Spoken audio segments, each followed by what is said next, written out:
So hi, Alain. Thanks for joining us for another convention update. Hi, Carol. It's been quite a week, hasn't it? It has. You look a little bit tired.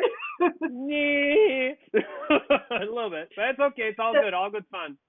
Was this the week that you expected?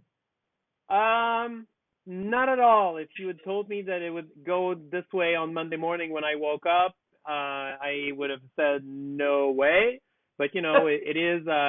Life hands you a certain deck of cards, and you just got to deal. That's it. And I think we did. We dealt.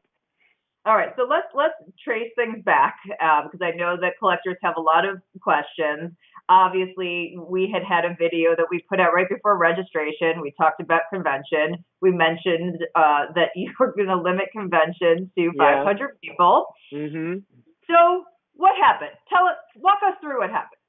Well, I mean, technology being technology, we had the set edition size of 500 people in the shopping cart, but it just kept going. And I was just standing in front of my computer, frantically watching all the orders, and I'm like, but wait, those numbers don't match anymore. But wait, it's 11 minutes. What's going on? Like, it was an avalanche. Like, there was just so many people in the shopping cart at the same time.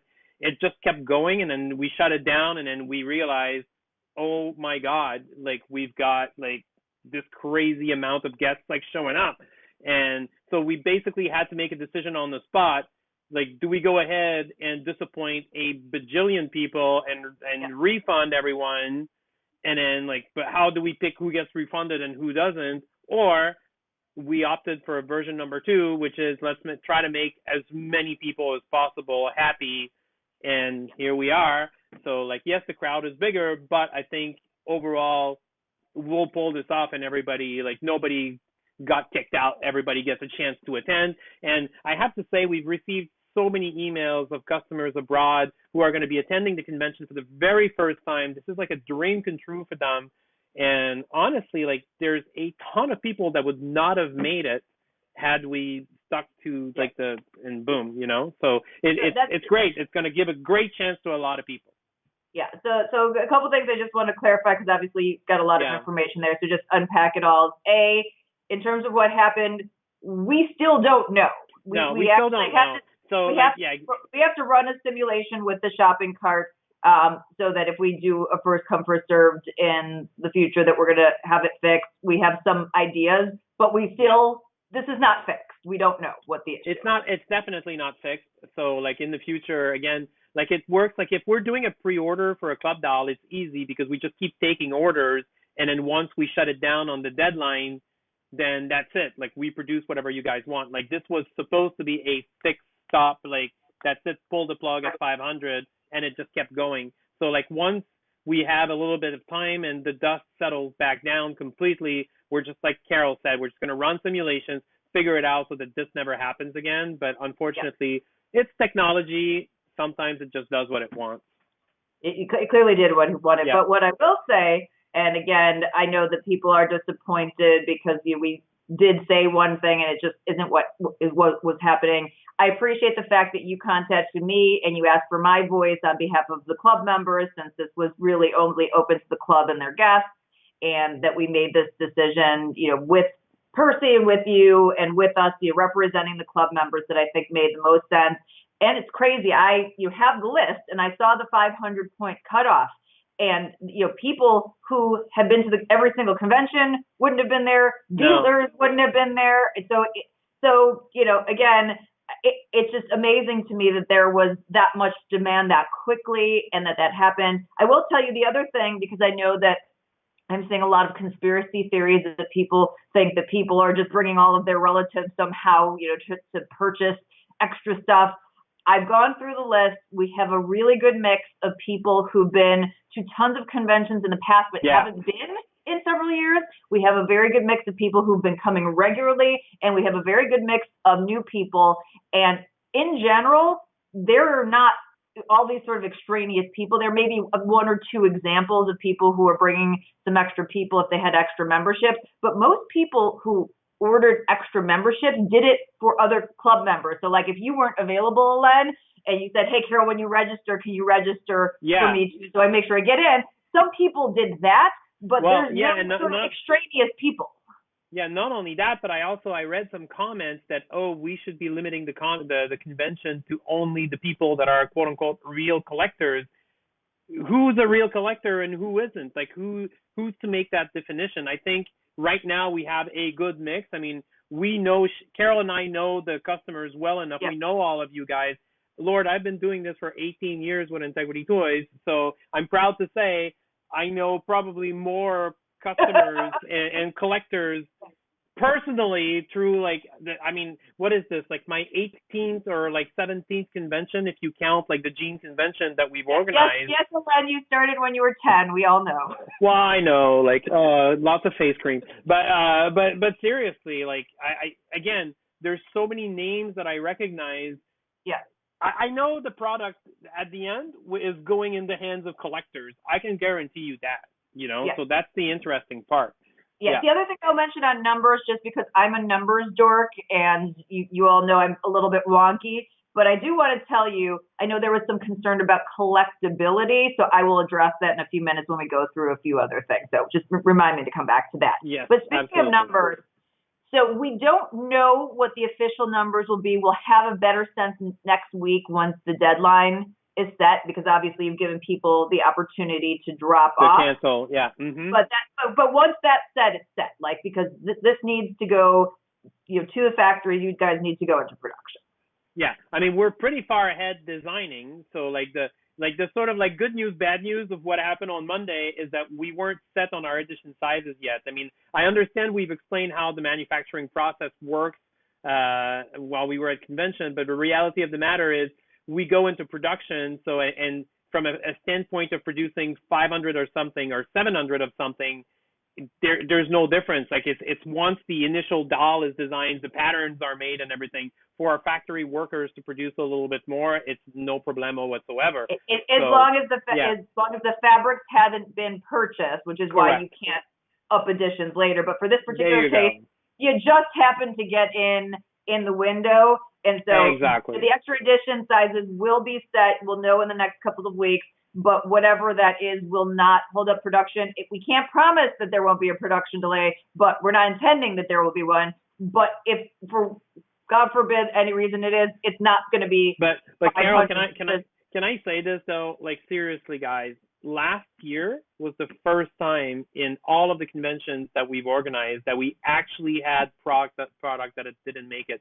We're the only convention on the market right now that produces between the giveaways and everything, an average of like over 30, like if you count like the Style Lab, each of the individual Style Lab SKUs, all the giveaways, the items from the convention collection, the stuff that's being sold in the sale room, there's between 30 and 36 different convention products every year. And we've managed, our little tiny company has managed to deliver those goods to you guys every single year for, like I said, almost 17 conventions, if I remember. I'm not even counting anymore, and we've always made it. So you need to trust that Integrity Toys knows what it's doing.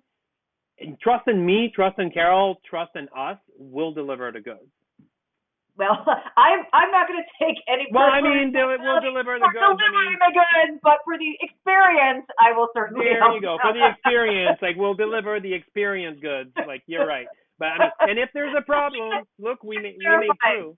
I'm not a lawyer, but I play one on television. No, but like if there's a problem, look, we did it last year. We shipped you the goods for free afterwards. Like we're good for, good. We'll make it work. That's the whole point. Yeah. Exactly. So the other thing I want to address, so obviously we'll have this number set. Once the number is set, it's not going to be enlarged. That's what we're going with. The other thing I want to say, because I know that some of the collectors had concerns about collectability, and as I just mentioned a few minutes ago, I'm a numbers walk. So the good news here is last year at the convention, even though we were intending to have 500 this year, last year the convention was around 600. That was the edition sizes. Edition size with staff, we were at about 600 people. So the increase this year is not from 500, it's from last year, which is 600, a much bigger hotel, and we'll get into that. Yeah. But in terms of the numbers, for every additional person over last year who is now coming to convention because of this glitch, we have more than 5 new club members in the club. Oh, that's incredible. So more than 5 times the club members to that increase in people from this year to last year. So in terms of collectability year over year, you're actually in a much better position this year. We can't guarantee because obviously it just depends on how everybody likes the dolls. But from a number standpoint, in terms of just the general demand for integrity products, the numbers are fantastic. And really, hopefully that can put some peace of mind into people's minds who are concerned about that.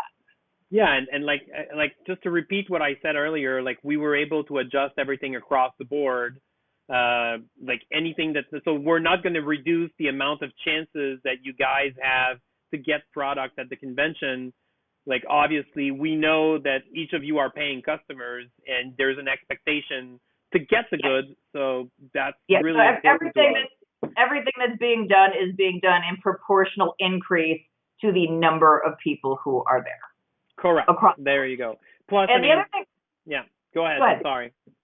No, I was just going to say the other thing that I should mention is that last year we were in an unusually small hotel by any standards, not just for the number we had last year, but by any standards that we've had before. This year, Len, the hotel is back to a bigger size, correct? Yeah, the Hyatt, I've been there. Like I went there last fall, actually. The Hyatt is absolutely gorgeous. There's this beautiful atrium right outside of the ballroom. So it's fairly like spacious for you guys to wait in line or like whatever. So there isn't like that feeling that you're going to feel trapped. The only difference this year is that, you know how we try to keep the convention all in one little neighborhood type of thing, like around the ballroom and everything. So now you're gonna have to walk just a little bit more. Like the classrooms are gonna be on the second floor, but that would have happened anyway. Exactly. Yeah. That was our initial plan. So like the ballrooms are subdivided with air walls, so we're just gonna have a bigger ballroom. There is the room. Otherwise, obviously, we wouldn't have taken the decision to increase the edition size if we didn't know that we could fit you guys in. So now I want to talk about the hotel rooming situation for the guest rooms. So that was the only problem. And I think, again, what we've done turning around and opening the Crown Plaza. I'm going to give you a clap.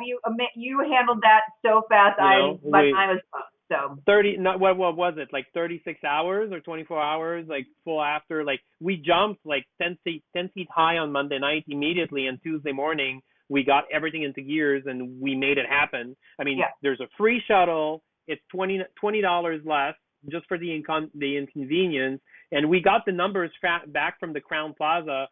The little room block that we took there is filling out like really well, and we can expand it a little bit more if we need to. So everybody will be covered. Plus, remember, if you're concerned about room sales happening from in your room, we're bringing back the Fashion Bazaar this year. So if you've got stuff you want to sell, the tables are free there. You can just set up a table in the Fashion Bazaar on the Friday night, and there you go. Like your sales are done. So like overall, I'm actually really looking forward to it. Like we've read a ton of comments of people that have given us great suggestions on what we can do to upgrade like the wait line experience and everything. I mean, I was kind of blown away by how much the community, the ideas that you guys gave us, and like, we're totally going to be jumping on this. So definitely. That's what I wanted to actually talk about. I want to talk about the management of the convention. That was an area of focus from last year that we heard from the response cards that was going to be addressed anyway.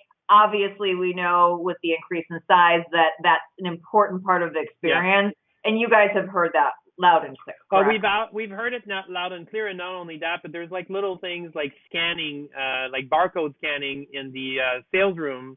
We're actually changing the cash registers. So if I'm not mistaken, there's cash registers that are going to be added also. So like we're going to be able to process faster at the cash register. All of this, like those are all discussions we've had. Obviously, we noticed how Portland went. We noticed how Chicago went also. So like we wouldn't be very good. I wouldn't be a very good organizer if I didn't learn from my own mistakes or from my. I don't want to use the word mistakes, but past experiences is better.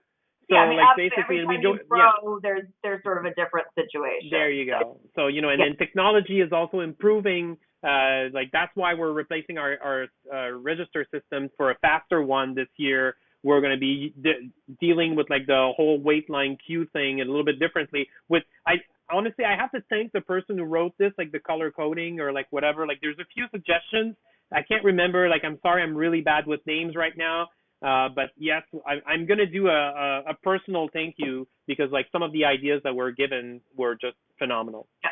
And so I'll just throw that out there. The fact is, you guys write things on the boards, you send us emails to the liaisons. It gets back to the decision makers. The best thing you can do if you have constructive ideas is be constructive and throw the ideas. Yeah. And the good ones are implemented. You know, Integrity's has a history of that. So to wrap this all up, Alain, on a scale of 1 to 10, how excited do you remain today about convention? Well, it's really funny. Like, I didn't even go into panic mode on Monday. I just went, oh, crap, for like 2 seconds. And then we all got together and like the cogs started turning so fast. I feel good about this. Like, I'm pretty excited. 1 to 10, I need a number. Oh, I don't know, 12? 12. Is that good? No, I'm seriously, like, I'll make it, I swear I'll make it work. I'm telling you, I'll make it work. So, yeah. Listen, nothing's changed other than there's just more people to have fun with. So I have to say this. Like, there's one thing about Integrity Toys. Our little team hasn't changed in what 10, 15 years now. It's the same people. Like, like we're like a family, and we make it happen every year. So, like, for all of you guys, all of you newbies that are not used to us, you better get used to us because we're not going anywhere. So we'll deliver the goods. Believe me. All right. Well, Alain, thank you for taking time out of your busy schedule to give us this update of information, and for all of your hard work and for finding the solution to an unintended problem real time. And yeah, more information to come. More information, definitely. I mean, because you guys can look forward to the registration package that I'm going to be sending in late May, early June. That's going to have like all the forms, for stuff like table hosting, the convention collection, the style, the workshops, the design competition, more information about the fashion bazaar sales room. So all of that good stuff is coming. So I think you should all remain focused on that. Maybe have a discussion about what you think Fashion Week represents for you. So I'd love to hear about that. Like, you should post about that in the forum. That's a great conversation to have. So all right. That's it. Thank you, Carol. Thank you. Have a great one. Bye. Bye.